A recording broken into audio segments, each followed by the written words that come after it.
اور ایک سفارت خانے کو ایک یادداشت پیش کریں۔ ہمارا آج کا میڈیا نے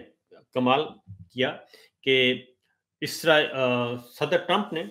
اسرائیلی پارلیمنٹ سے آج خطاب کیا اور انہوں نے اس خطاب کو بھرپور طریقے سے پاکستان کے تمام ٹیلی ویژن چینلز نے دکھایا اور اس کے بعد نیتن یاہو کو بھی اس میں دکھایا گیا، بار بار دکھایا گیا، اور تمام ٹی وی اسکرین جو ہیں وہ ایسے ہی تھے جیسے قومی نشریاتی رابطے پر ہمارے جب صدر مملکت، وزیر اعظم یا آرمی چیف جیسے خطاب کرتے ہیں ان کا خطاب دکھایا جاتا ہے،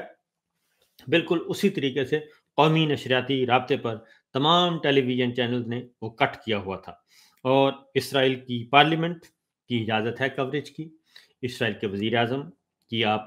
کی اجازت ہے، نیتن یاہو کو دکھا سکتے ہیں، اور لیکن آپ اپنی ہم وطنوں کو، اپنی اپوزیشن کو نہیں دکھا سکتے۔ یہ ہے ہمارے حکمرانوں کی پالیسی۔ تو سوال یہ پیدا ہوتا ہے جناب، کیا اس سے کوئی بہتری آ جائے گی؟ اس سے کوئی بہتری نہیں آنی، مسئلہ وہیں چلا جائے گا۔ دو باتیں ہیں، میں آپ کو پھر کہہ رہا ہوں کیونکہ میں ایک عرصہ دراز سے میں نے جون میں کہہ دیا تھا کہ اگست، سپٹمبر اور اکتوبر 3 مہینے بہت ہی پاکستان کے لیے بھاری ہیں، اور ان 3 مہینوں میں وہ کچھ ہوگا جو پچھلے 3 سالوں میں نہیں ہوا، بلکہ اس سے بھی پہلے نہیں ہوا، کبھی نہیں دیکھا ہوگا، اور وہ ہو رہا ہے، اور ایک ایک چیز اسی طریقے سے ہو رہی ہے جیسے کہ مجھے علم تھا، اور اسی طریقے سے۔ اور مزید اس سے آنے والے دنوں میں 2 باتیں ہیں، سمپل سی بات ہے۔ ایک ہے ایکسٹینشن کا معاملہ کہ میں ناگزیر ہوں اور مجھے ایکسٹینشن چاہیے، اور یہ ایکسٹینشن کا کھیل جو ہے یہ بہت ہی خطرناک ہوتا جا رہا ہے پاکستان کے لیے اور پاکستان کے اداروں کے لیے، بہت زیادہ خطرناک ہوتا جا رہا ہے، اور اس کھیل کو ختم ہونا چاہیے۔ اور ابھی 28 نومبر میں بہت دن باقی ہیں۔ میں یہ کہوں گا کہ نئے آرمی چیف کا اعلان کر دینا چاہیے، نئے آرمی چیف کا اعلان کر دینا چاہیے، اور اس سارے گورنمنٹ کو اعلان کر دینا چاہیے ہمت کر کے، کوئی قیامت نہیں آنی، کچھ نہیں آنا، اور وہ آگے بڑھیں، اور پولیٹیکل لیڈرشپ اور ہمارے ادارے سب کے سب پاکستان کو اس کشیدگی سے، اس قتل و غارت سے، اس خونی کھیل سے نکالیں اور آگے بڑھیں۔